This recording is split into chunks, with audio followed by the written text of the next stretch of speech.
Estar bem informado tem um custo.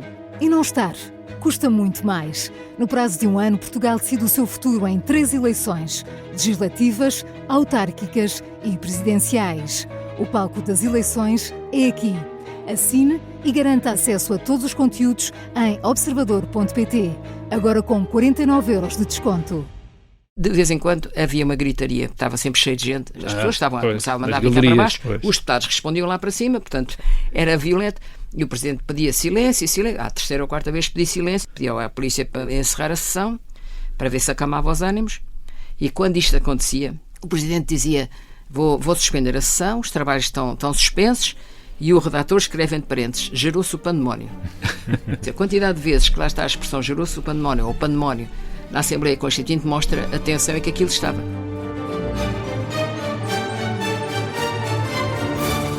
Olá, bem-vindos ao programa A Vida em Revolução. Eu sou Rui Ramos, historiador, e comigo está o Pedro Jorge Castro, jornalista.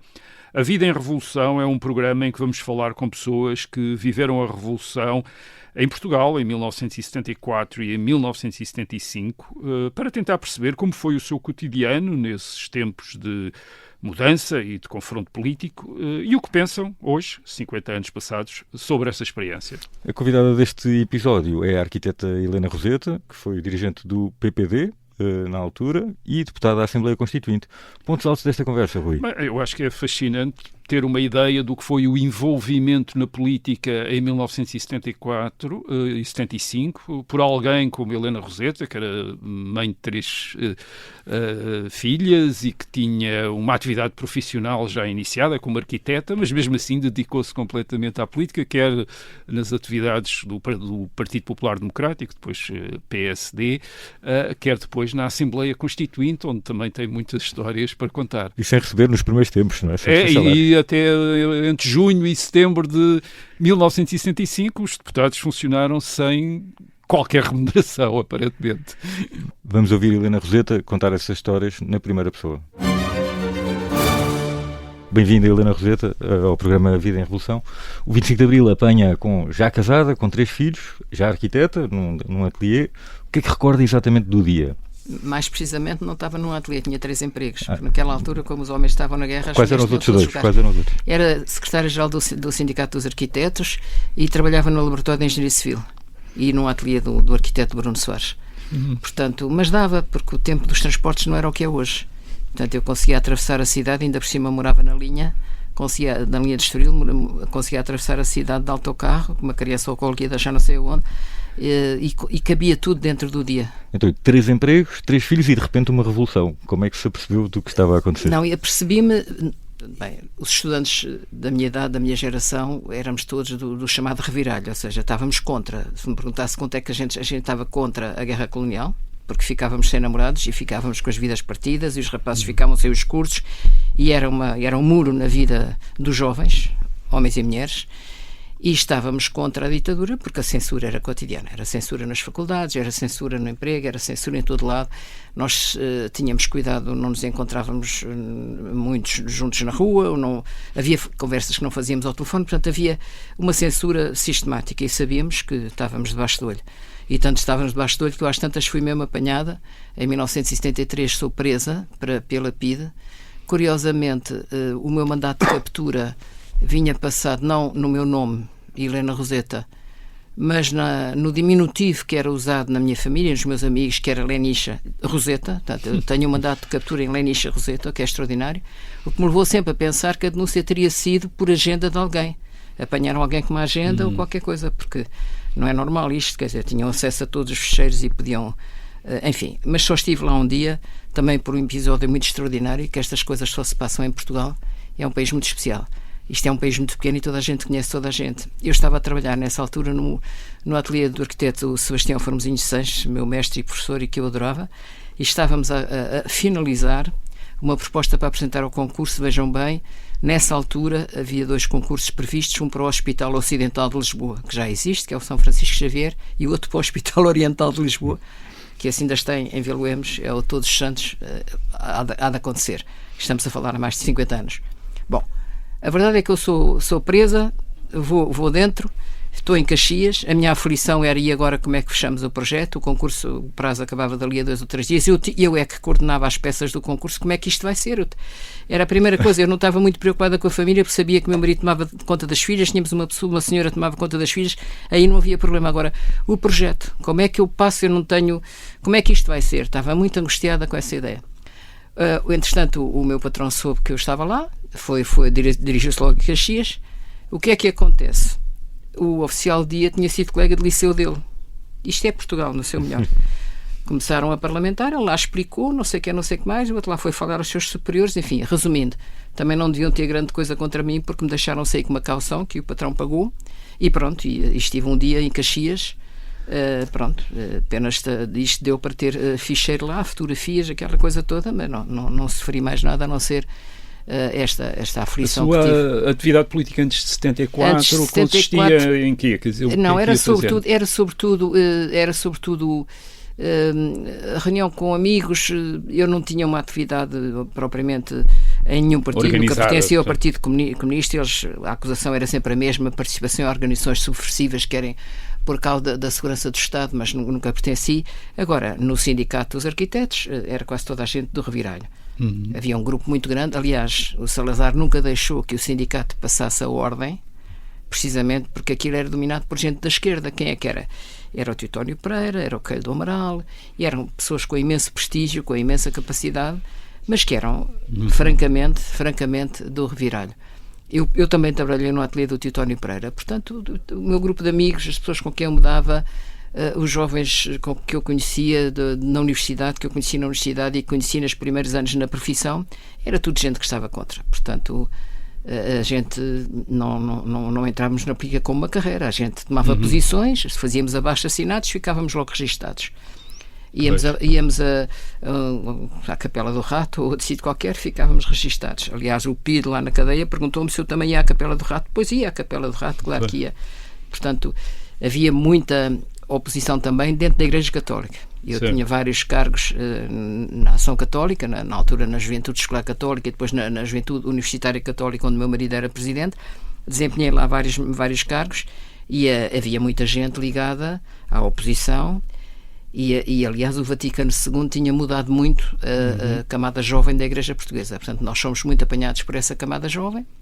Eu tinha passado pelas cheias de 67, como o António Guterres, Marcelo Rebelo de Sousa, toda essa gente da minha geração tinha passado pelas cheias de 67 e as cheias de 67 radicalizaram-me completamente em termos políticos, porque nós percebemos até que ponto, eu percebi como estudante de arquitetura, até que ponto a falta de habitação ou uma habitação inadequada podia ser uma diferença entre a vida e a morte. Eu vivia perto de Lisboa, em Lisboa não morreu ninguém, ali ao lado em Vila Franca de Xira. Ainda hoje não sabemos quantas pessoas morreram, porque a censura não permitiu que a partir de um certo número, 400 e tal, os jornais não podiam dizer quantas pessoas morriam. E, portanto, todo este contexto fazia com que, naturalmente, nós fôssemos do contra e, portanto, participávamos nestas iniciativas, nos âmbitos que podíamos, uns nos cineclubes, outros movimentos associativos não eram permitidos, mas nas livrarias, nos momentos de leitura, nesses momentos, nos intervalos que a gente conseguia ter. E depois havia naturalmente um grupo que entrava na clandestinidade e, portanto, nomeadamente Partido Comunista, ou que por isso simplesmente imigrava. Portanto, mas em 73, 74, fim de 73, princípio de 74, tem a sensação de que não, em 73, alguma coisa vai acontecer? Em 73 a gente já sabia quando é o golpe das Caldas, em 74, que é em março de 74, a gente já percebia que isto não podia durar. Tinha saído o livro do Spínola, também é um momento importantíssimo, Portugal e o Futuro. Tinha havido aquela cena de demitirem o Spínola e o Costa Gomes. A gente percebia que o Marcelo não tinha toda a expectativa que se tinha criado, que o Marcelo ia fazer abertura, não havia abertura nenhuma. Os ultras, que eram como a gente chamava a facção mais radical dentro do governo, dominavam completamente o Marcelo. Ele não tinha capacidade nem coragem, se calhar pessoal, para ir mais longe e, portanto, não foi. E estava tudo bloqueado. A Primavera Marcelista não tinha dado nada. O Sá Carneiro, que era uma figura que nós acompanhávamos, que tinha os artigos que escrevia no Expresso, demitiu-se da Assembleia Nacional por causa de um problema de liberdade dos presos políticos. E portanto isto para nós era o nosso, digamos, então, havia uma expectativa de que nossa rede de pessoas com quem estávamos. Havia o movimento das sedes, onde também havia muita gente da oposição. Portanto, eram estas estruturas que não eram propriamente partidos, mas que iam sendo criadas e que permitiam que a gente se encontrasse e fizesse coisas em conjunto. Eu não acreditava muito nesse grupo das sedes, achava-os muito contemporizadores com o sistema, mas depois havia grupos mais radicais. Enfim, não era uma coisa muito organizada, mas era uma coisa muito generalizada na gente da minha geração. E, portanto, estávamos à espera que acontecesse qualquer coisa. Quando se dá o golpe de mar, o golpe das Caldas, dizendo, bom, isto mais tarde ou mais cedo rebenta. Eu não sabia nada do que estava a passar com o MFA, com o Movimento dos Capitães. Tinha amigos que tinham ligação ao Movimento dos Capitães, mas não sabia nada. No dia 25 de Abril, às 3 da manhã, é um amigo desses meus, com quem eu, aliás, trabalhava no ateliê, que me telefona a dizer que está uma revolução na rua. E, portanto, então como é que é? Vai ouvir a rádio? Mas eu não... venha cá para casa. Fui para a casa deles, eram meus vizinhos, para a casa deles, as miúdas ficaram com o meu marido, eu fui para a casa deles, ouvir aquilo, e passado um bocado, pura e simplesmente fomos todos para a rua. Portanto, eu não tenho memória do que é que se passou nas primeiras 48 horas a seguir ao 25 de abril, porque simplesmente andei na rua. Levou as miúdas? Não, elas estavam em casa, portanto, eram muito pequeninas, e aquilo, a gente não sabia o que é que aquilo ia dar, não dava para levar crianças, a gente não sabia o que é que aquilo ia dar. No primeiro momento estive no Largo do Carmo, foi aquela tensão enorme. Depois ainda cheguei, devo ter ido a casa dormir, presumo eu, e depois fomos, então, havia a coisa dos preços políticos. E que nós queríamos ir, fomos lá, fui com os meus colegas lá. Em Caxias. Para Caxias. Estava lá um dos meus patrões, que era o Titónio Pereira, e lá ficámos à espera que eles saíssem. Uma alegria indescritível. Há uma alegria indescritível, esses momentos são momentos absolutamente únicos.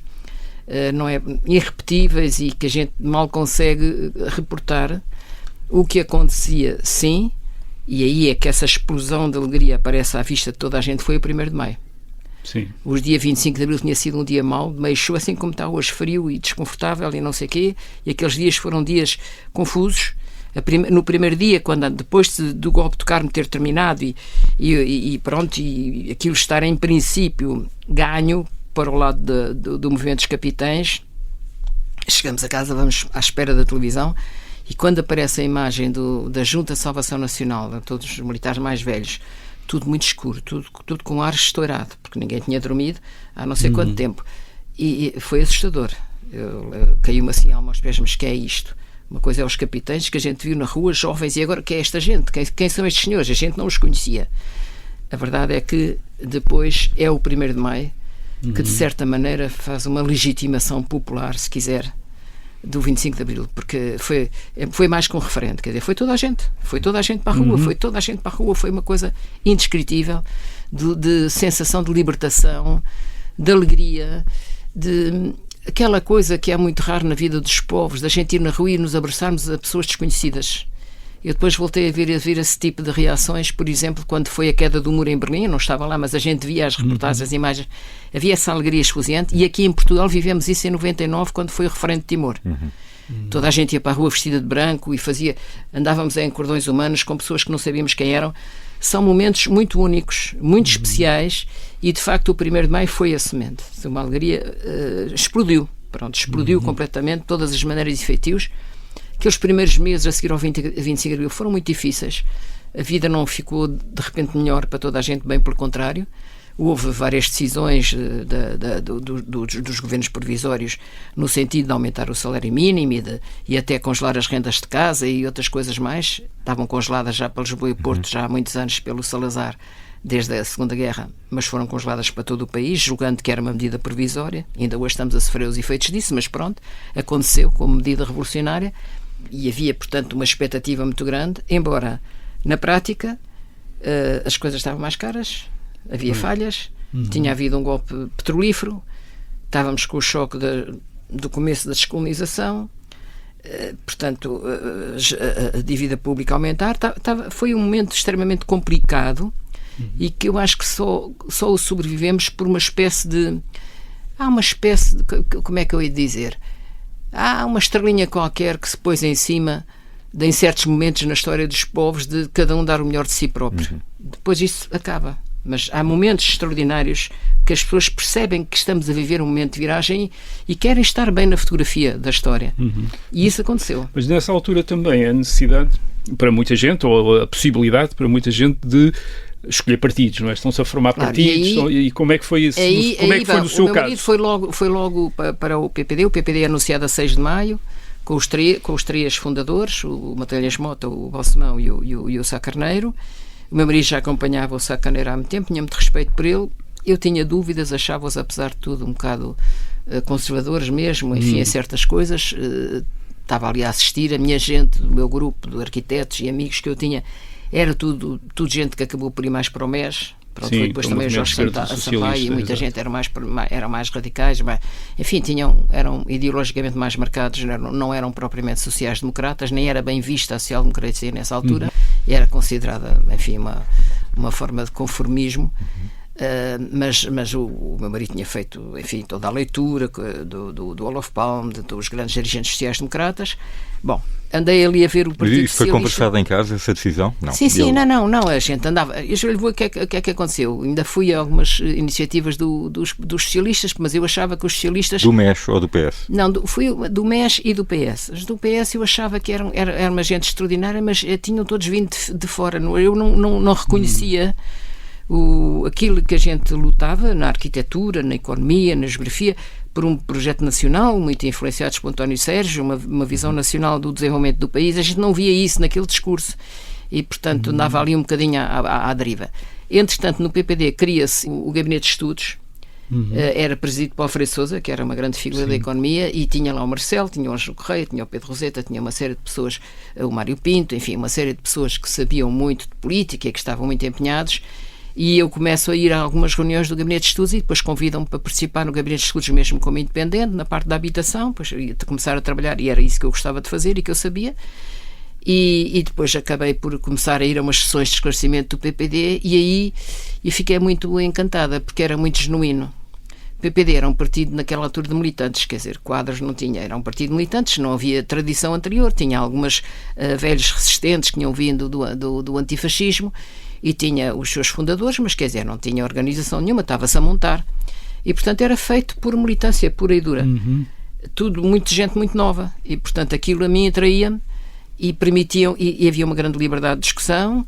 Aprofundei o conhecimento, sobretudo, da corrente social-democrata e, enfim, do que é que se fazia nos países sociais-democratas, e ele começou-me a interessar. Li o Bernstein contra o Reforma e a Revolução, entre a Rosa Luxemburgo e o Bernstein, para perceber a diferença entre uma visão mais revolucionária e uma visão mais social-democrata. A social-democracia, no fundo, do meu ponto de vista, naquela altura, estava mais conforme à vontade popular, porque era conforme as eleições, não se podia fazer as coisas se não tivessem legitimadas pelo voto popular, e isso a mim interessava-me. Tinha estado 48 anos, não tantos, porque era mais nova, mas Portugal já tinha tido ditadura a mais, e, portanto, pensar que isto podia ser controlado pela vontade popular era uma coisa que me interessava muitíssimo.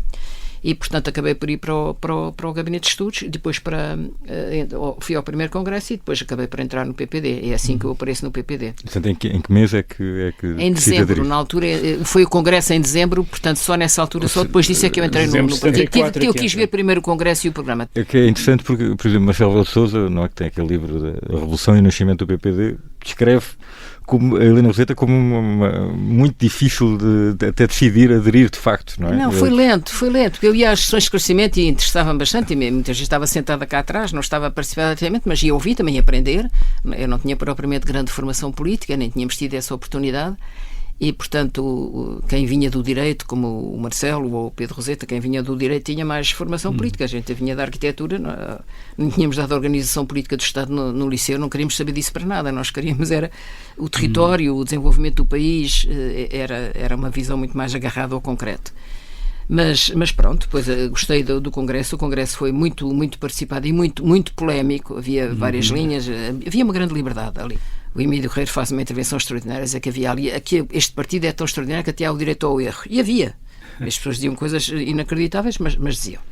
Nesse congresso, a Leonor Beleza faz uma grande intervenção a defender a liberdade do aborto. É muito interessante ver isso, que depois passou para o primeiro programa, mas depois caiu em desuso na política oficial do partido.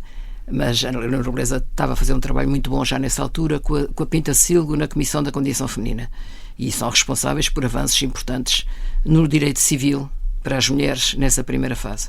Os partidos não estavam assim tão preocupados com as mulheres, e é a Comissão da Condição Feminina que puxa pela legislação, muito com a influência também da Pintacilgo, que puxa pela legislação e muita abertura do Código Civil e dos direitos das mulheres. É logo essa muito inicial, e não passa por, nem havia Parlamento ainda, nem passa por Conselho da Revolução, mas vai avançando.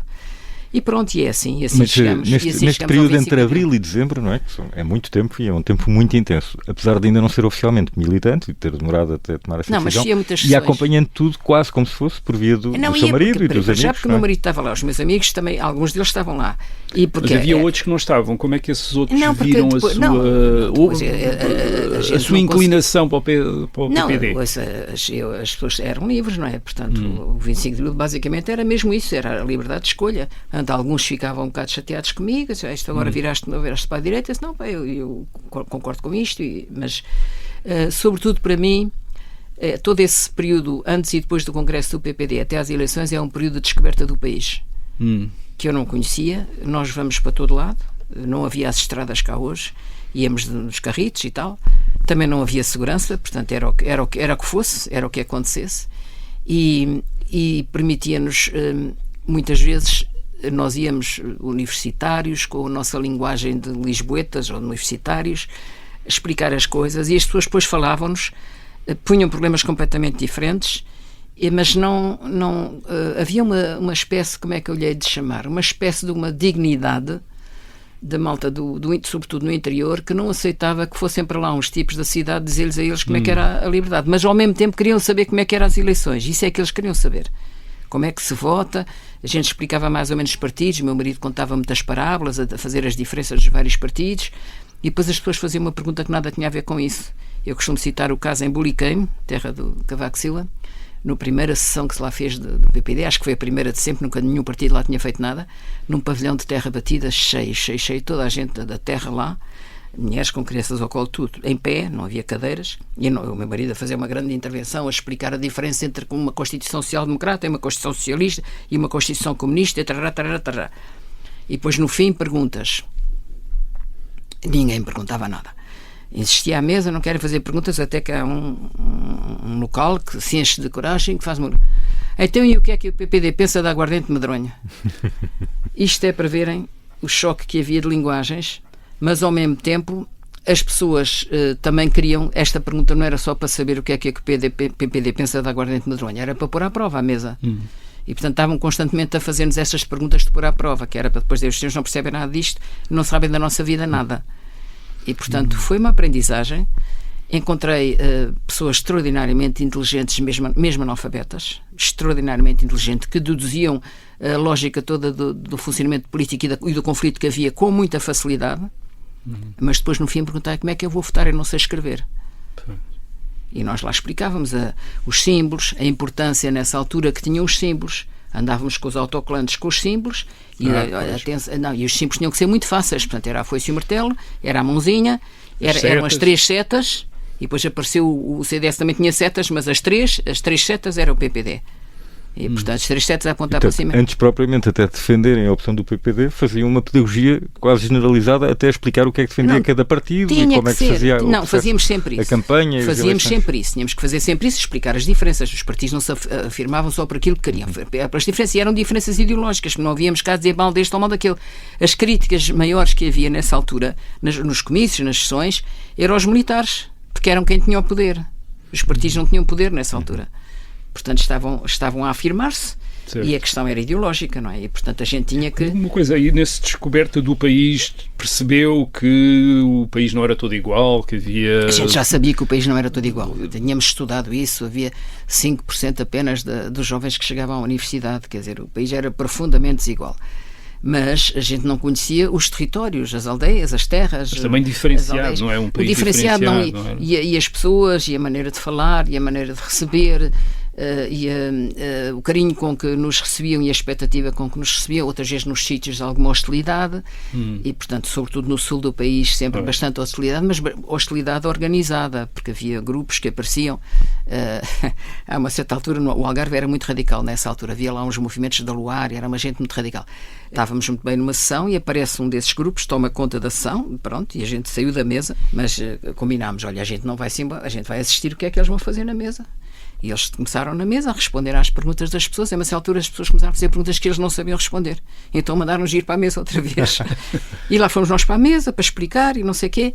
As perguntas que as pessoas faziam, como é que eu voto? E lá explicávamos o boletim e tal. Eu lembro-me perfeitamente nessa sessão do Algarve, depois um senhor dizer assim, então já percebi, mas diga-me só mais uma coisa. Há uma cabine para os homens, outra para as senhoras, certo? Portanto, consciência por um lado que aquilo era pessoal, mas por outro lado que isto, homens... Cada um votava por si.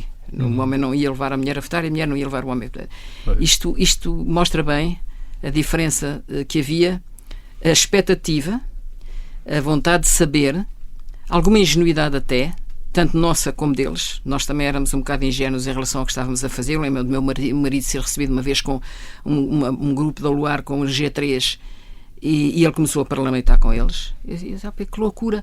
Não, eu parlamento com eles...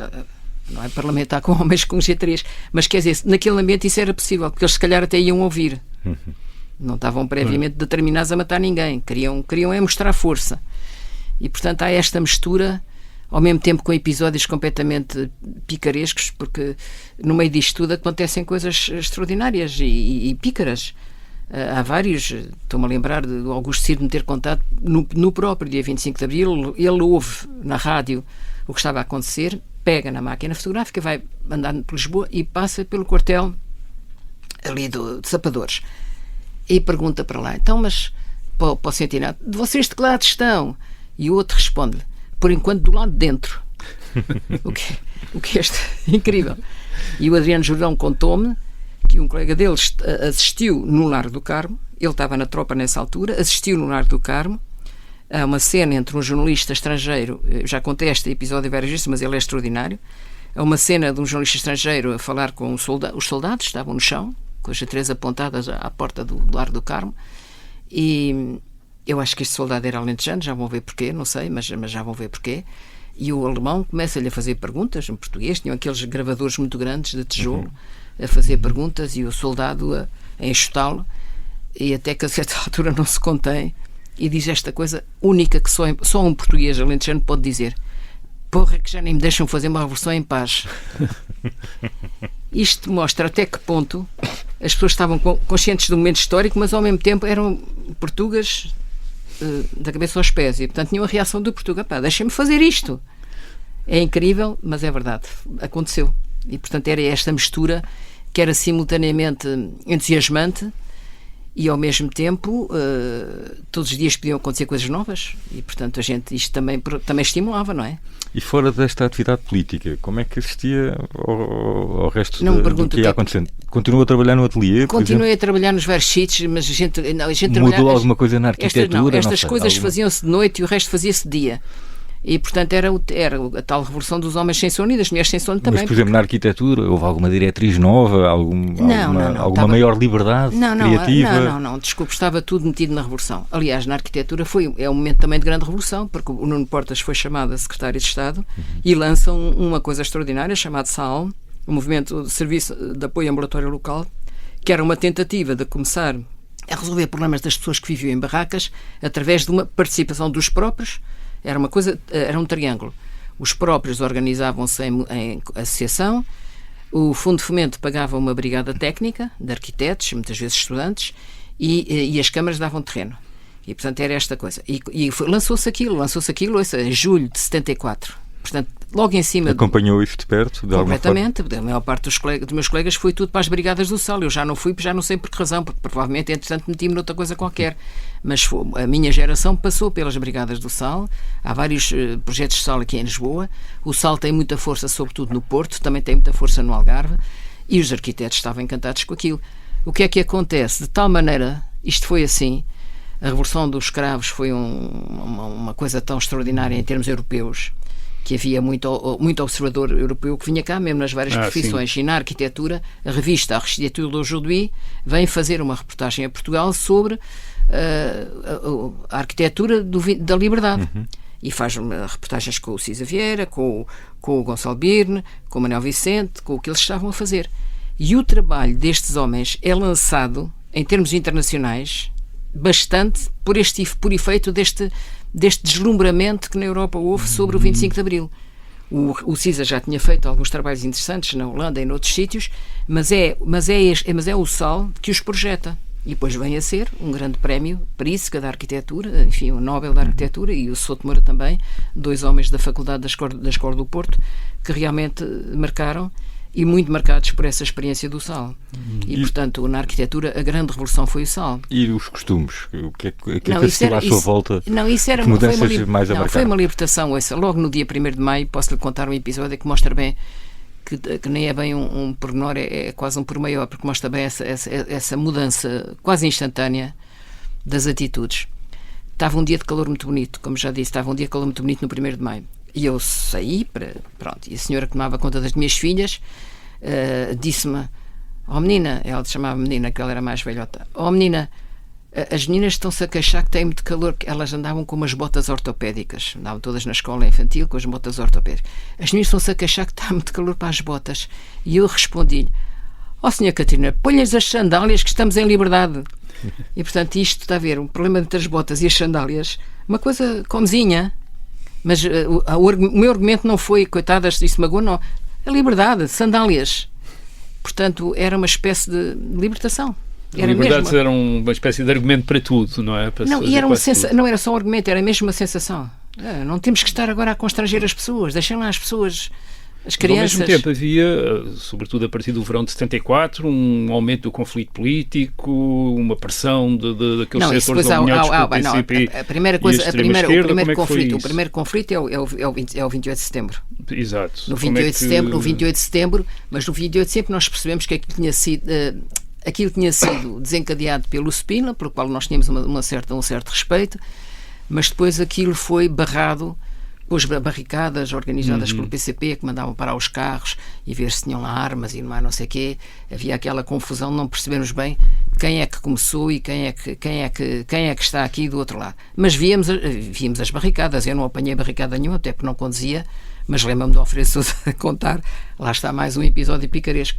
Ele morava em Linda a Velha, vinha por Caxias, é apanhado por uma barricada, mandam-no abrir o carro e alguém diz: este eu conheço, este é da Reação. Ele disse: "Não senhor, sou de Linda a Velha." E portanto isto era o tipo de diálogo que a gente podia ter o tempo todo. Um diálogo de nonsense, está a ver? No dia do 28 de setembro, Marcelo Rebelo de Sousa conta que jantou com ele no pub e com o vosso grupo de amigos. Lembra-se do ambiente que perpassava nesse jantar? Não me lembro nada do pub, desse jantar, não me lembro. Há coisas que eu não me lembro. Lembro-me das sessões que fiz com o Marcelo, algumas históricas e épicas. A memória engana-nos, porque ele depois conta uma história que diz ele que terá sido em que eu terei estado envolvida em Beja. Nos telhados. Nos telhados de Beja. Eu não estava lá nos telhados de Beja, eu estava em Lisboa na sede. Mas é uma pena porque é uma ótima história. A história é ótima, mas quer dizer... Mas não foi consigo. Não foi comigo, eu já sou o Marcelo. Para com isso porque eu não estive lá. Quem estava era a Virgínia Estorninho, que foi lá, aliás, ia sendo enforcada porque apanharam-na. O Marcelo escapou.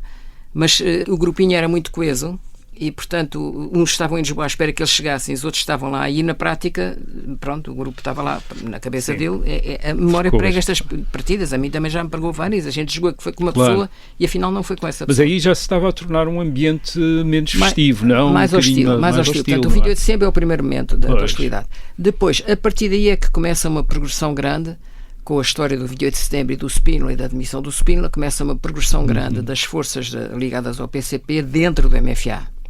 E começa-se a sentir, os vários governos provisórios são cada vez mais radicais, depois entra o Vasco Gonçalves, e muito dominados, de facto, pelo Partido Comunista, até que se dá o 11 de Março. O 11 de Março também é um momento também que ficamos sempre sem perceber quem é que foi, na altura. Agora já os historiadores já fazem a leitura correta disso, mas veja bem, estas coisas são de uma ingenuidade inacreditável. Eu sou mobilizada com os militantes do PPD para irmos para a sede, que nessa altura era na Duque Lolé. Para a sede, tomar conta da sede na véspera. Porque o Ângelo Correia continua a ser a mesma pessoa, tinha posto a circular uma lista da morte ou não sei o quê, parece que havia uma lista qualquer de umas pessoas que haviam de ser apanhadas, e nisso já várias pessoas falaram dessa lista. Sim. Eu nunca vi tal lista, mas o Ângelo Correia lá convenceu que era preciso irmos para a sede porque íamos ser atacados. Vamos para a sede.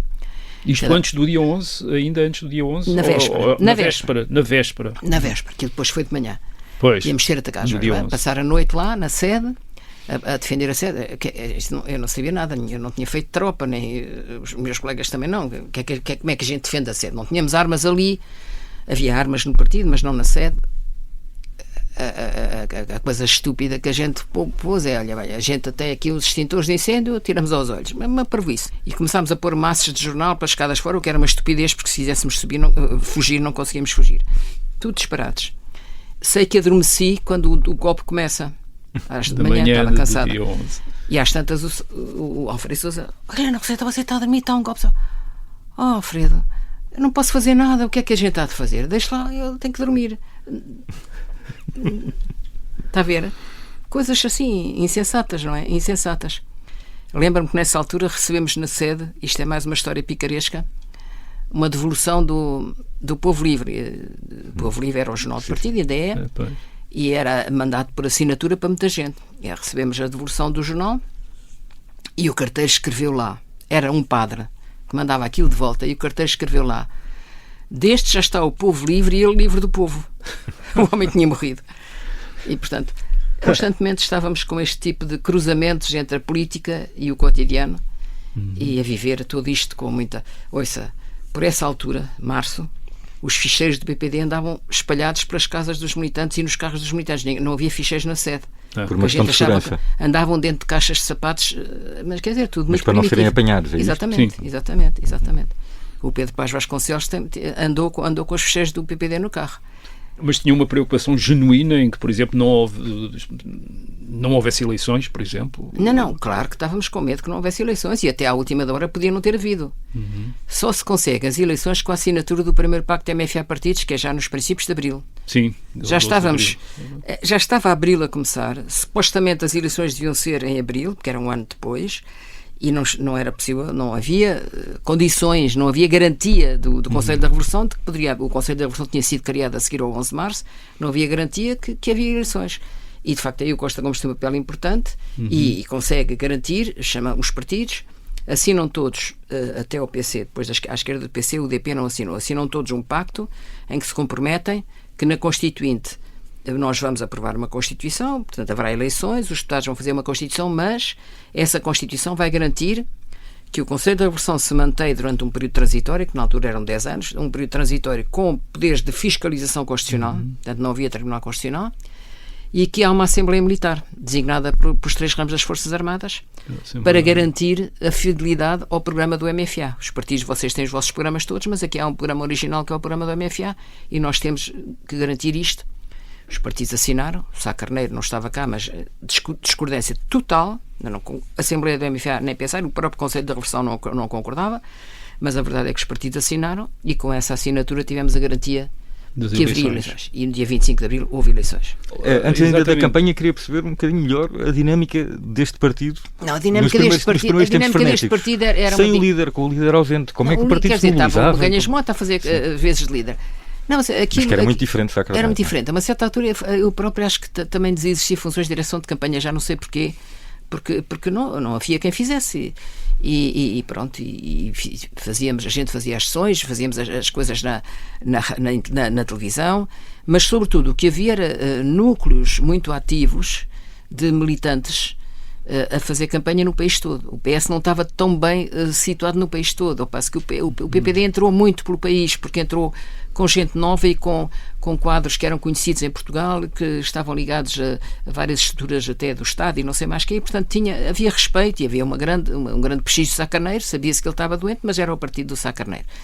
E, por outro lado, não queriam, achavam o Partido Socialista em algumas coisas demasiado à esquerda. A verdade é que depois, na ausência de Sá Carneiro e naqueles grandes movimentos que se dão no verão quente, é o Mário Soares que lidera, e o PPD vai atrás em todos os movimentos. Mas e no PPD, as figuras que mandavam nesta altura, como é que elas se relacionavam com os militantes? Como é que elas conseguiam impor-se na ausência do líder? Mota tinha uma capacidade extraordinária de se dar bem com todos, tanto que quando o PS sai do governo, Magalhães Mota fica.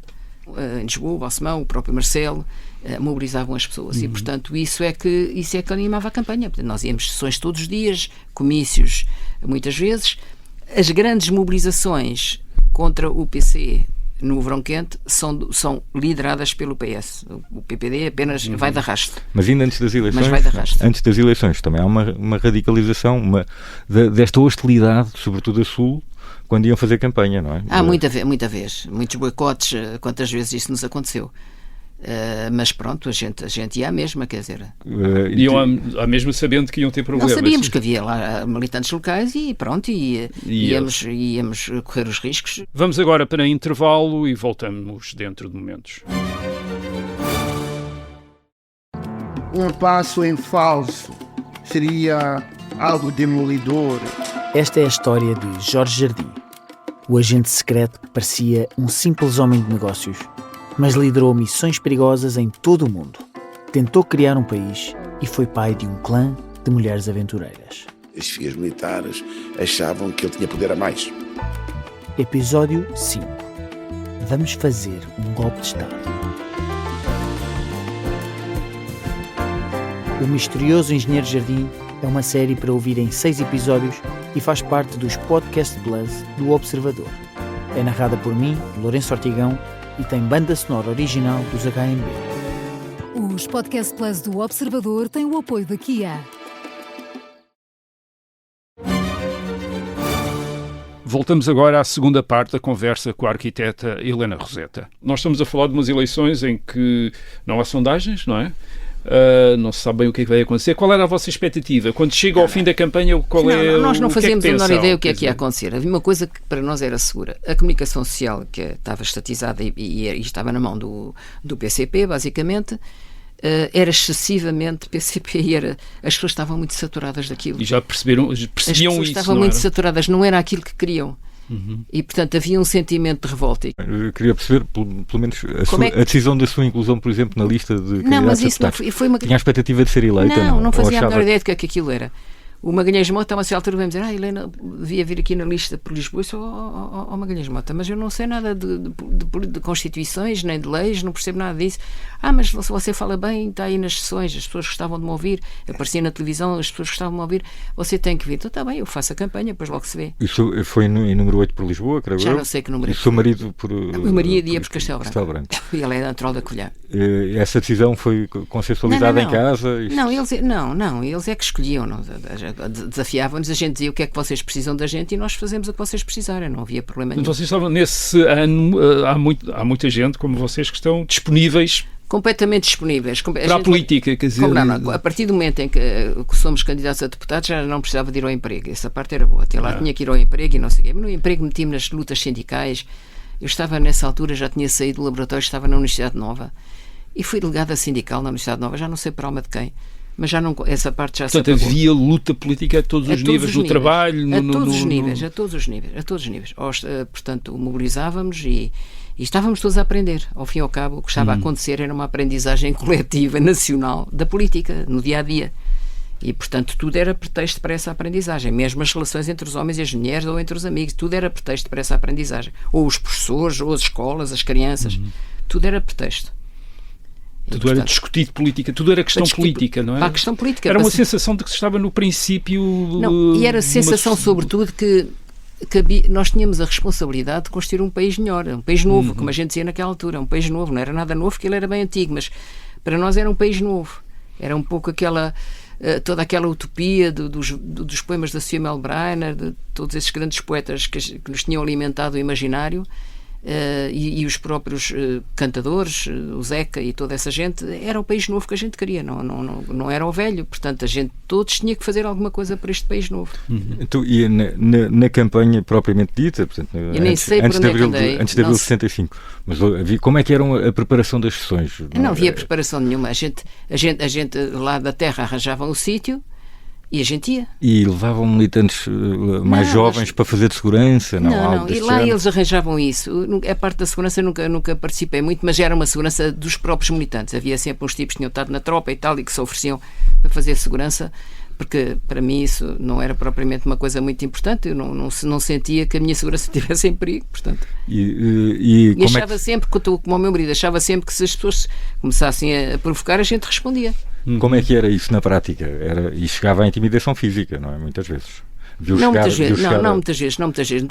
vezes era mais provocação e muitas vezes a gente sentia, por exemplo, nas sessões de esclarecimento, o grosso era gente que estava do nosso lado. E depois havia uns grupos que até eram mandados pelos outros partidos para provocar. E a gente percebia quando é que era, até pela reação da sala.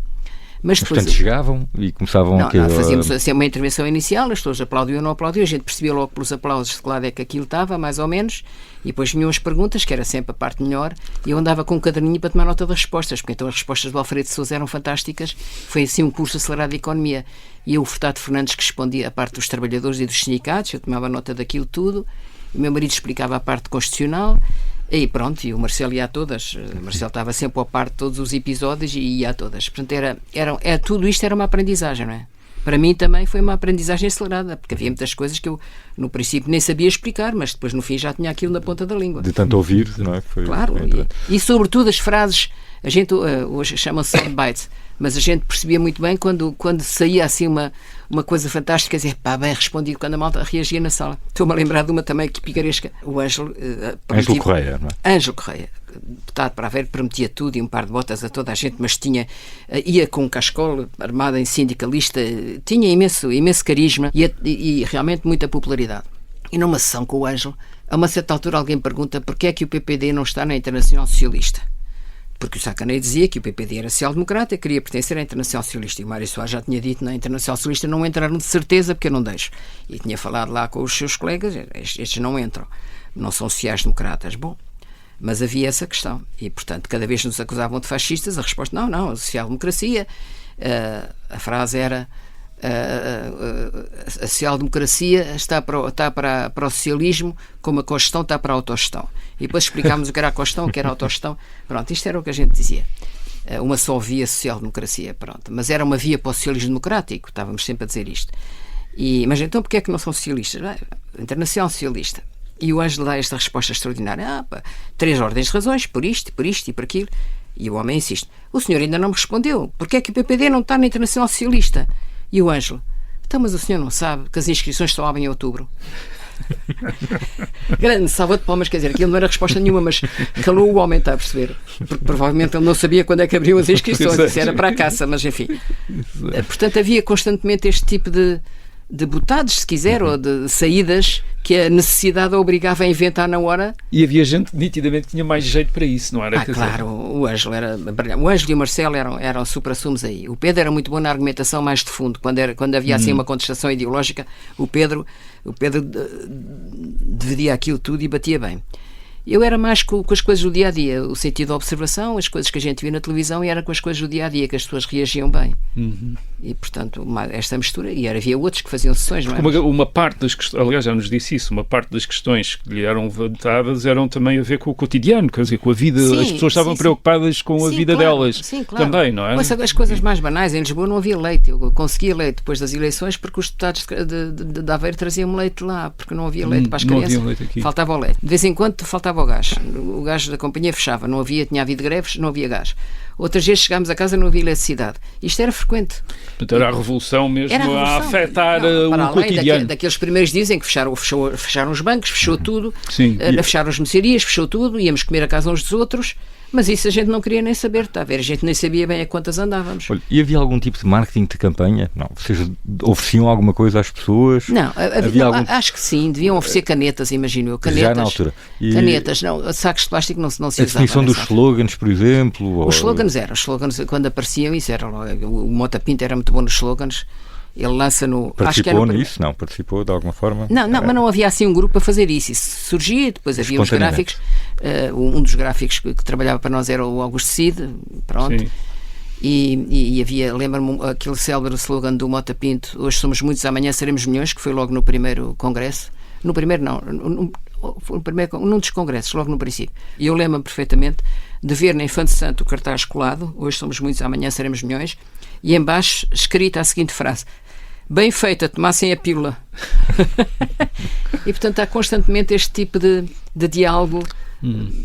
E só para completar, que é uma parte muito impressionante, que é esta história então da intimidação, que alguns descrevem como física, mas ou da provocação das pessoas que iam com uma atitude hostil às vossas sessões de encerramento. Como é que isso se manifestava? Chegavam, começavam a mandar bocas, para arranjar maneira de boicotar?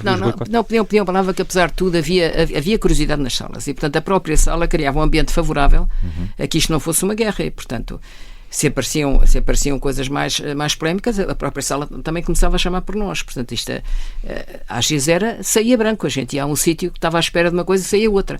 Havia quem fosse capaz de dar a volta. Há uma cena extraordinária que se passa, não sei se o Marcelo conta isso no livro dele, em Grândola. É que é extraordinária. Ele vai com o Pedro, meu marido, vão os dois fazer uma sessão a Grândola, logo no primeiro ano. Acho que ainda antes do 28 de setembro. Vão fazer uma sessão a Grândola, o ambiente cortar à faca. O PPD, eles chegam a uma tasquinha para beber um copo de água, não sei o quê, papelinhos com o Caveira e a Tíbio e o Perónio, morto ao PPD. Vão para a sessão, pavilhão terra batida e tal, cheia, e o Marcelo olha para a sala e começa assim: nós estamos aqui, o Partido Social Democrático, o PPD, o Partido Popular Democrático, vem aqui e quer começar nesta terra tão importante para a democracia, quer começar por lançar aqui uma grande saudação a esse maravilhoso partido que resistiu durante 48 anos à ditadura, e peço uma salva de palmas para o Partido Comunista Português. Está toda a gente a bater palmas. A partir daí, o resto da sessão já foi mais fácil. Portanto, havia pessoas com a capacidade de virar uma sala, e o Marcelo era uma delas. Perceber o que é que ouça, estou a dizer isto como se fosse assim uma botada, mas imagina um ambiente. Malta toda de boné, toda a gente a olhar, com assim um olhar um bocadinho atravessado, os papelinhos do morto ao PPD, hostilidade absoluta, e de repente o Marcelo, a primeira coisa que pede uma salva de palmas ao PCP, e depois começa a elogiar as coisas extraordinárias que o PCP tinha feito, parou. Quando ele chega a falar do PPD, já a sala estava cativada, porque ele é brilhante a falar, e portanto está cativados da conversa dele. É descrita como tendo tido uma ascensão muito rápida dentro do partido, depois, não é? Passa rapidamente, quase como se fosse a ser uma coqueluche, uma estrela em grande ascensão dentro do partido. Teve noção disso na altura? Não, porque não era essa a ideia, quer dizer, a ideia não era essa, a ideia era haver ali uns militantes que tinham a função de dinamizar esta coisa, portanto não era cá de sermos figuras número 1 nem número 2, eu nunca perguntei que lugar é que me iam dar, é-me indiferente. Mas e, por exemplo, o seu marido teve noção da sua ascensão dentro do partido? O meu marido é extremamente modesto nessas coisas, era de facto, aliás, ele nem gosta que isto se diga, mas é verdade, é um facto. Ele escrevia muitas vezes os discursos de Sá Carneiro, mas nunca o disse, nem o Sá Carneiro, pronto, era assim. Eu também escrevi coisas para entrevistas de Sá Carneiro, pronto, ele depois validava e mandava-se. Portanto, havia um trabalho, havia uma sensação de que estávamos ali ombro a ombro, um processo muito colaborativo e muito de desenrascar-se, e a gente sabia que tinha que fazer, que isto era uma oportunidade única que tinha que ser feita, e era agora, não podia esperar para amanhã. E depois, finalmente, temos o dia das eleições. O resultado, como é que foi o resultado? O dia das eleições foi um dia extraordinário, quer dizer, 25 de abril de 1975. Aquela coisa da gente ver tanta gente, a alegria que era as filas para os sítios de voto, para os locais de voto, as pessoas estavam em festa, uma coisa impressionante. E, portanto, felicíssimos da vida por aquilo tudo estar a acontecer. Era a primeira vez que as mulheres em Portugal podiam votar. Isso para nós era também um brinde adicional. Eu já tinha votado anteriormente, porque as pessoas com curso superior, mulheres, podiam votar, mas o resto das mulheres não, e portanto aquilo era uma festa autêntica, as mulheres pela primeira vez a votar, tanta gente a votar, homens, velhos, crianças, todas as idades, crianças a acompanhar, não podiam votar, mas toda a gente, isso foi uma experiência única. E depois o resultado é impressionante, porque de facto o que a gente via, a comunicação social, o que dava era que iria ser uma coisa esmagadora, que naturalmente o PS podia ter uma expressão importante, devido à importância de Mário Soares, mas o PCP teria seguramente uma grande expressão. Não foi isso. E portanto julgo que ficaram em terceiro lugar. Sim. E o CDS depois em quarto, qualquer coisa assim. Exatamente. E o PPD em segundo. O PPD em segundo, muito satisfeitos da vida. Pronto, era uma alegria enorme. E lá fomos para a Constituinte. E a Constituinte abre no dia 2 de junho de 1975, não é? Como é que foi entrar na Assembleia Constituinte? Porque não tinha experiência parlamentar, ou pouca gente tinha experiência parlamentar. Mas como é que foi? Quer dizer, a gente na Assembleia, a imagem que nós tínhamos da Assembleia era a Assembleia Nacional, antiga, tudo aquilo muito formal, muito velho. O edifício era o mesmo, claro. Tudo aquilo muito formal, muito velho, muito escuro. E isto, estamos a entrar em abril, um bom tempo, as mulheres vestidas mais ligeiramente, os homens, muitos deles sem gravata, porque logo uma das primeiras coisas a seguir ao 25 de abril foi desengravatar as pessoas andavam desengravatadas, entrávamos, éramos acolhidos pelos funcionários, que eram os mesmos, mas que muitos deles também aderiram com uma alegria enorme a isto e que nos ajudavam, e pronto, e havia... as instalações eram muito parcas, quer dizer, o hemiciclo como hoje, embora não tenha aquelas bancadas e de computadores e tal, mas o resto era como hoje. Mas, por exemplo, os espaços para os deputados era uma sala para cada partido, por junto. Não havia cá gabinetes, já uma sala para cada partido. Eventualmente um gabinete para a direção, imagino eu, mas uma sala para cada partido. E era onde a gente estava sempre. E passávamos a vida a pedir interrupção dos trabalhos para ir falar com o grupo parlamentar para uma sala. Os apoios do grupo parlamentar eram para aí 2 pessoas, por junto. Para todos. Para todos. Da maior parte do trabalho tinha de ser feito mesmo pelo próprio deputado, não é? Vamos lá ver, havia trabalho de grupos. O grande apoio ao trabalho da Constituinte foi o Gabinete de Estudos do PPD.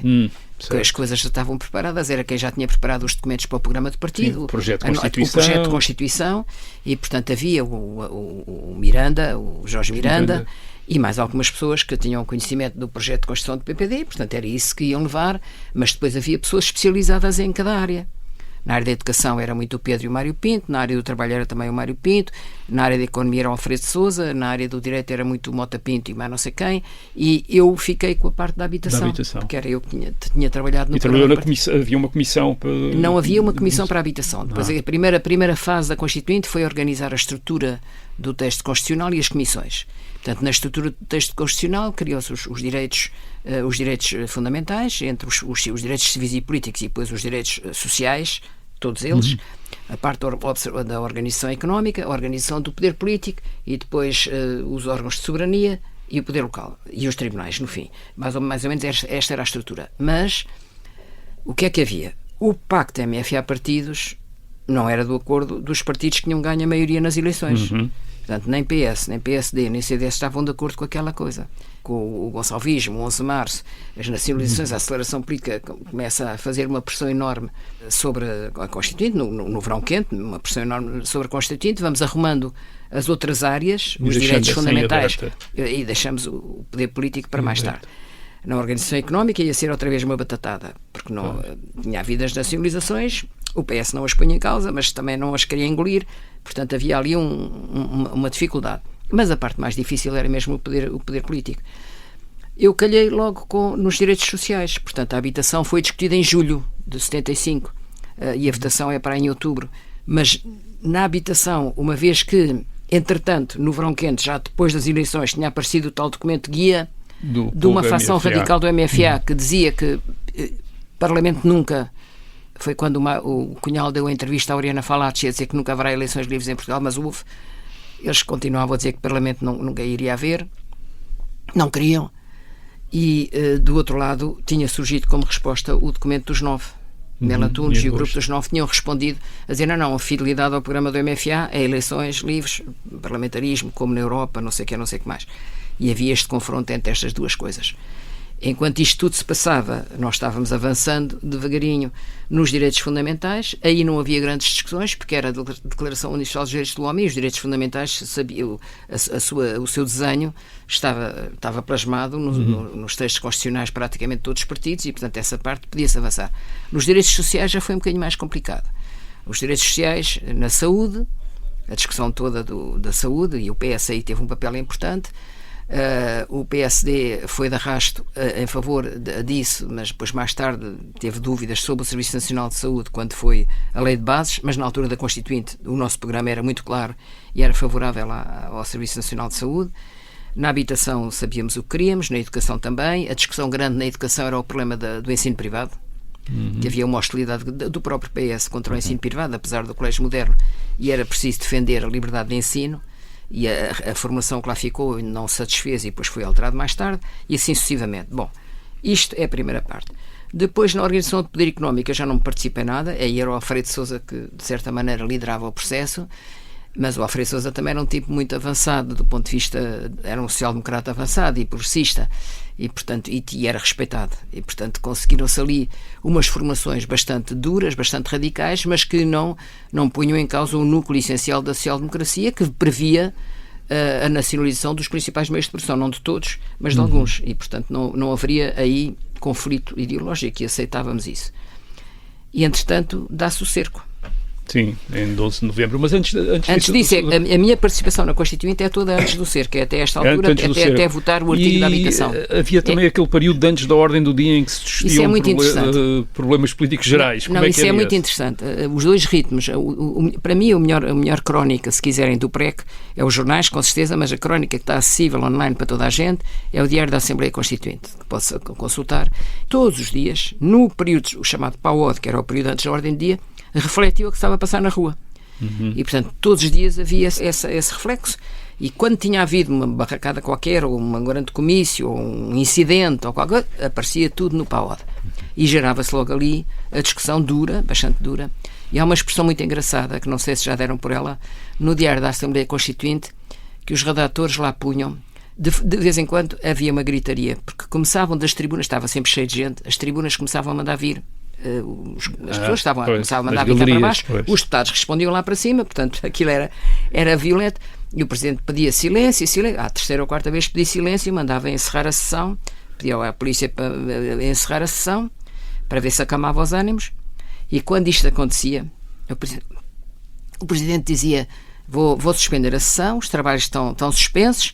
E o redator escreve entre parênteses: gerou-se o pandemónio. E isto é a quantidade, eu nunca fiz esse exercício, a quantidade de vezes que lá está a expressão gerou-se o pandemónio, ou pandemónio, na Assembleia Constituinte, mostra a tensão em que aquilo estava. Passado 1 ou 2 horas, quando íamos discutir a ordem do dia, os artigos mesmo articulado, já era tudo mais calmo. Havia um confronto duro entre os da fila da frente, que eram os que estavam a defender aquilo, era o Vital Moreira no PCP, era o Zé Luís Nunes no PS, era Jorge Miranda no PPD, Jorge Miranda, ou o Mota Pinto, enfim, um deles, e o Omar da Costa, do CDS. Isso. Havia ali entre eles, a malta de trás não percebia muito aquilo, deixava-se estar, mas mandava à partes. Isso mandava. E o texto era que linha a linha, quase? Não, a votação era, primeiro era discutido na generalidade, depois era discutido na especialidade. Entre isso havia para a comissão. Na comissão, ao contrário do que se passava no plenário, os deputados até tratavam muito bem uns com os outros. As comissões eram um espaço também de aprendizagem de democracia, em que havia... E aí negociavam, não é? Redigiam. Claro. E até eram capazes de pedir a um deputado que redigisse melhor aquilo, porque não era, esse deputado não tinha a maioria, mas redigia melhor que os outros. Portanto, havia esse espírito de vamos fazer um texto escorreito, o mais escorreito que a gente for capaz. Mas depois, quando se chegava à votação na especialidade, podia haver outra vez propostas de alteração em plenário. Portanto, a especialidade é votada a linha, frase a frase em plenário, com as propostas todas. Portanto, é de uma riqueza enorme, não é? As propostas, às vezes é só mudar uma palavra, não sei o quê, e votada em plenário. Então, mas já agora, descreva-nos esse pandemónio. Quando se escrevia no Diário da Sessão, gerou-se o pandemónio? Era exatamente o quê? Era exatamente a gritaria, fechar a sala, toda a gente sair, perder meia hora ou 1 hora, o que fosse, voltar outra vez à sala, ver se os ânimos estavam mais calmos e recomeçar. Mas ficavam com bate-bocas, digamos assim, entre os vários deputados? Tínhamos que sair. O Presidente tinha que sair da sala. Não se chegava a nível de confrontação física? Não, isso não tenho memória disso. E fora do debate, os deputados dos diferentes grupos parlamentares... Falavam entre si, falavam nos corredores, falavam nas comissões, cumprimentavam-nos todos. E, portanto, isso era normal. Por mais acesa que tivesse sido o confronto. Sim, lá no plenário... aliás, ainda havia uma herança antiga e, de vez em quando, mesmo nesse confronto aceso, tratavam-se por Vossa Excelência. Vossa Excelência, Senhor Deputado, não sei o quê. Portanto, havia aquela deferência ainda antiga, alguns, sobretudo os mais velhos, que ainda usavam essa deferência antiga, que também criavam uma certa distância, não é? Portanto, havia algum tipo de regalia, digamos assim, dos deputados da Constituinte? Não, pelo contrário, os primeiros meses não éramos pagos. Sim. Porque o Vasconcelos cancelou os pagamentos aos deputados. No meu caso era marido e mulher, portanto ficámos ali Isso um não bocado era quadrados. motivo de... Eu sei que foi discutido na própria Assembleia Constituinte, mas entre vocês isso não era... Não pressionavam para isso se resolver o mais rápido possível? Havia pessoas do partido que negociavam a esse nível, mas quer dizer, na Assembleia não. Poderia haver de vez em quando uma referência, não sei o que é que se passa e tal, mas não era... E como é que se resolveu o problema dos deputados fora de Lisboa, por exemplo, que precisavam nitidamente de apoio para Não, isso, cada um tinha que se cidade. desunhar, e havia também o problema das deputadas, porque era mais difícil, eram poucas, mas era mais difícil que quem viesse tivesse deixado crianças em Trás-os-Montes e vinha estar aqui durante a semana em Lisboa. Criavam-se grupos, normalmente procuravam os do mesmo distrito, procuravam dormir mais ou menos as mesmas pensões, nos mesmos hotéis, ficarem juntos, comerem juntos, criava-se um ambiente quase de universidade, não é? De estudantes deslocados. De república. Era uma espécie de estudantes deslocados e havia umas certas repúblicas dos deputados que eram umas pensões onde eles se encontravam, ou uns restaurantes onde se encontravam, ou umas boates onde iam à noite todos juntos. E, portanto, misturavam-se com os deputados de Lisboa, não? Ou pouco? Nem muito. Eram muito os grupos por distrito. Mas viviam de quê? No seu caso, ainda por cima, sendo o casal... Eram os meus sogros, a gente tinha dinheiro emprestado. O que é que uma pessoa havia de fazer? Dois deputados da Constituinte a viver... Sim, claro, mas o que é que a gente havia de fazer? Pagar as despesas com a ajuda dos sogros. O que é que a gente havia de fazer? O que é que a gente havia de fazer? Era muito mais importante o que estávamos a fazer e, portanto, isso... Não éramos propriamente ricos, portanto não tínhamos assim grandes reservas, com 3 filhas pequenas a estudar e a pagar uma escola privada. Era difícil, mas pronto, mas isso eu já nem tenho grande memória disso. Sei que foi um bocado apertado, mas conseguiram. Fez-se. E disse que esteve... A despesa da casa era muito inferior ao que é hoje. Hein? Atenção, que isso não há comparação. Nós conseguimos pagar facilmente uma renda. E isso faz toda a diferença para hoje.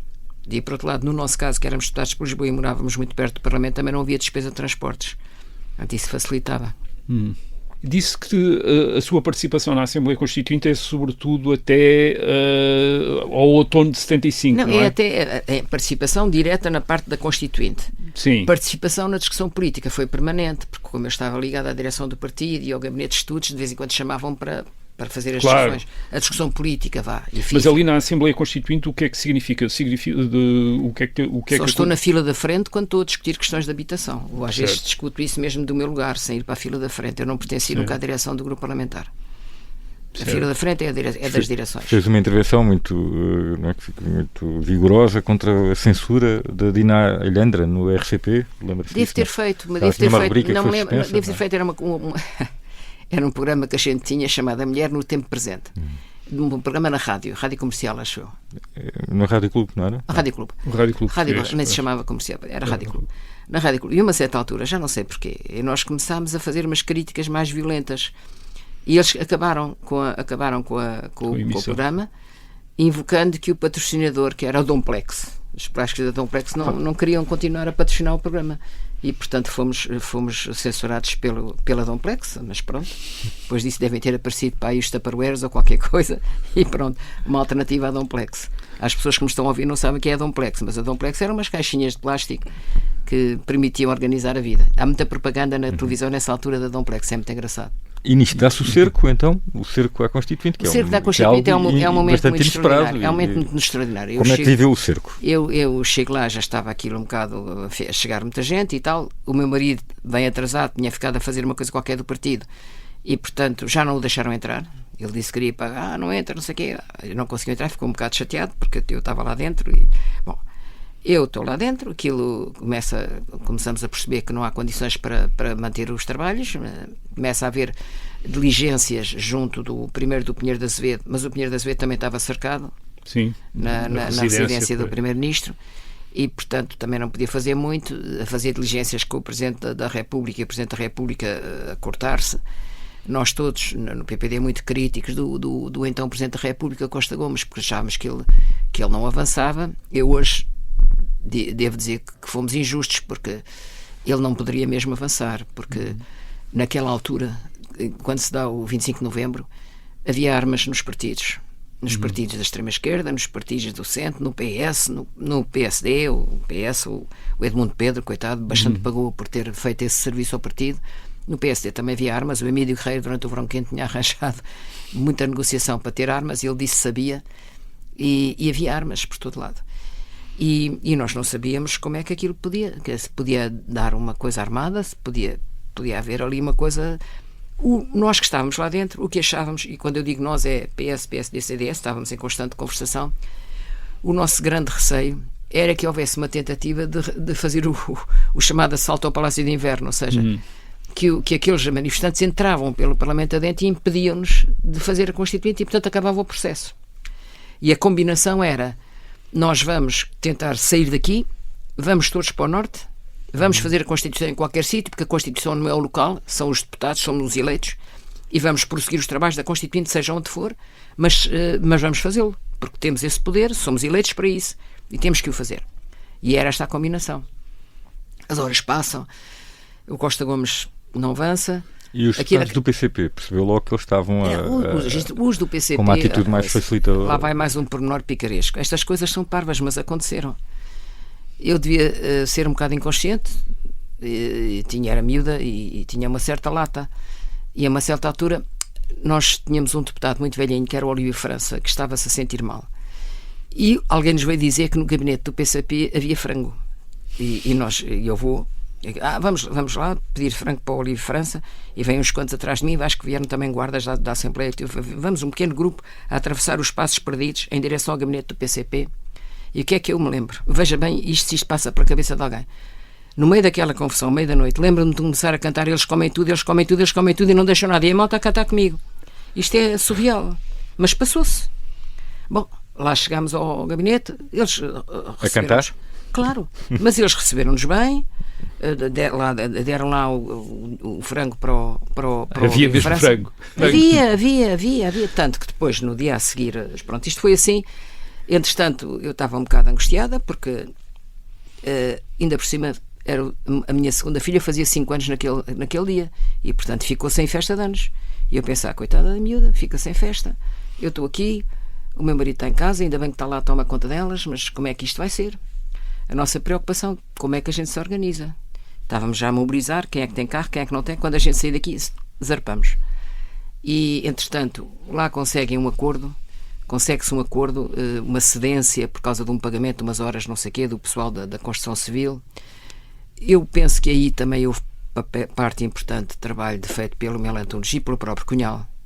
Há ali uma negociação entre os dois, que é presenciada pelo Nuno Breder de Santos, que permite que se chegue ali enfim, calmar isto.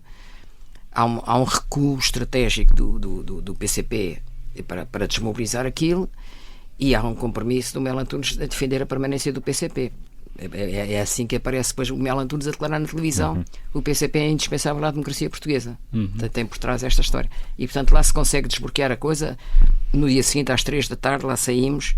Mas saíram no meio daquele corredor com... Sim. Ainda dei um safanão numa máquina fotográfica de algum. A coitado jornalista que não tinha culpa nenhuma, mas a gente vinha de lá dentro tão irritados. E eu, o Raul Rego, à minha frente, tantos apupos ao pobre do Raul Rego, coitadinho, que era muito pequenino, a ser ali avaiado. Foi uma coisa humilhante. Mas pronto. Agora vem o episódio parvo disto tudo. Metemos no carro, vamos para o norte. O carro com o Cunha Leal, vamos para o norte. Vamos para o norte, é pela estrada, não havia autoestrada até ao Porto, vamos pela estrada do norte. Passava na Meilhada. Já agora vamos comer. Estas horas todas sem comer, a gente entra na Meilhada, estava cheio de deputados. Todos tiveram a mesma ideia. Saíram do cerco cheios de fome e foi tudo para a Meilhada. Isto é caricato. Mas a revolução foi feita destas coisas. Foi feita de episódios super dramáticos, como isto foi. E ao mesmo tempo de descompressões assim. O Leitão da Barradeira é ótimo para nos ajudar a descomprimir. Ficámos no Porto, depois mobilizou-se uma grande manifestação, os outros também mobilizaram uma grande manifestação em Lisboa, portanto começou a guerra das manifestações, outra vez, e pronto, e depois aquilo desbloqueou-se. E a primeira vez que a Assembleia reúne a seguir foi no dia 18 de novembro. O PPD pede-me a mim para ir fazer o discurso. Bem, eu faço o discurso mais violento que eu já tinha feito na vida. E é um dos tais que gera pandemónio. Cada frase, gritaria, cada frase, gritaria, cada frase, gritaria. E pronto, e depois pandemónio, mas depois lá consegui acabar o discurso e pronto. Mas o discurso ainda mais duro que o meu foi nesse dia foi do Souto Mel Cardia. Tal. Era absolutamente implacável. Sim, ele era um dos grandes dos grandes oradores do período antes da ordem do dia. É implacável, mas nesse dia é implacável. Eu fiz uma coisa mais emocional, mas muito aguerrida, a tal imagem que eu tinha de ser a menina que fazia esses discursos nas coisas. E fiz, está feito. O que é que eu hei de fazer? Ora bem. Isto, ao mesmo tempo, no partido, dá-se... Não é? Com a sua No participação verão ativa, quente tinha sido o Emílio Guerreiro, foi substituir o Magalhães Mota. O Emílio Guerreiro participou nessa escolha também, de alguma forma, não é? Não, foi ao contrário. Ele é que já não sei quem é que o escolheu. Sei é que eu fui escolhido, eu e o Marcelo fomos escolhidos para sermos adjuntos dele. Mas isto porque Mota Pinto recuou, não é? Apoiava Mota Pinto e Mota Pinto recuou. Já não sou capaz de lembrar. Mas depois as coisas também não correram muito bem com o Emílio Guerreiro. Porque o Emílio Guerreiro era um tipo muito aventureiro. Era um tipo muito corajoso, mas muito aventureiro. E a gente já estava metidos numa boa de uma aventura e não precisávamos de mais, não é? Eu lembro-me do Marcelo e eu a convencê-lo que não fosse como ele queria. Depois do boicote que o Marcelo tinha tido, ele queria cair de paraquedas na Praça de Torres de Beja. Ele disse que ia de paraquedas, cair lá e que eles tinham que ouvir. Claro que não foi, mas quer dizer, tinha assim estas ideias. Mas era um personagem romântico e aventureiro. E passava muito tempo a contar as memórias da sua vida. Sim, não é? sim. Isso também complicava um bocadinho a organização. Quando se dá a aprovação da Constituição, também há um relato que eu gostava que descrevesse. Foram festejar o PPD, um jantar na Choupana. Não me lembro nada disso. E que terá dançado com Sá Carneiro no baile da Batura. Não me lembro nada disso. Não tem memória nada disso. Não me lembro do Sá Carneiro dançar com a Natália Correia no botequim, mais tarde, quando ela entrou, mas comigo essa parte já se apagou. Não marcou, pelos vistos. Então, mas e a aprovação da Constituição? Não, a aprovação da Constituição é um daqueles dias em que uma pessoa se sente reconciliada com estar viva e ter feito isto, ter podido fazer isto. Uma grande admiração pelo Presidente, o Henrique de Barros. A ele se deve grande parte da capacidade daquele Parlamento de chegar ao fim com uma coisa bem feita. Bem, tão bem feita que ainda resiste, não é? Já teve alguns arranjos, mas é a mais longa Constituição portuguesa. Portanto, é extraordinariamente importante ter-se conseguido isto num ambiente tão tenso, tão conflituoso, tão difícil e, no entanto, o resultado ser tão durável. É um paradoxo isto.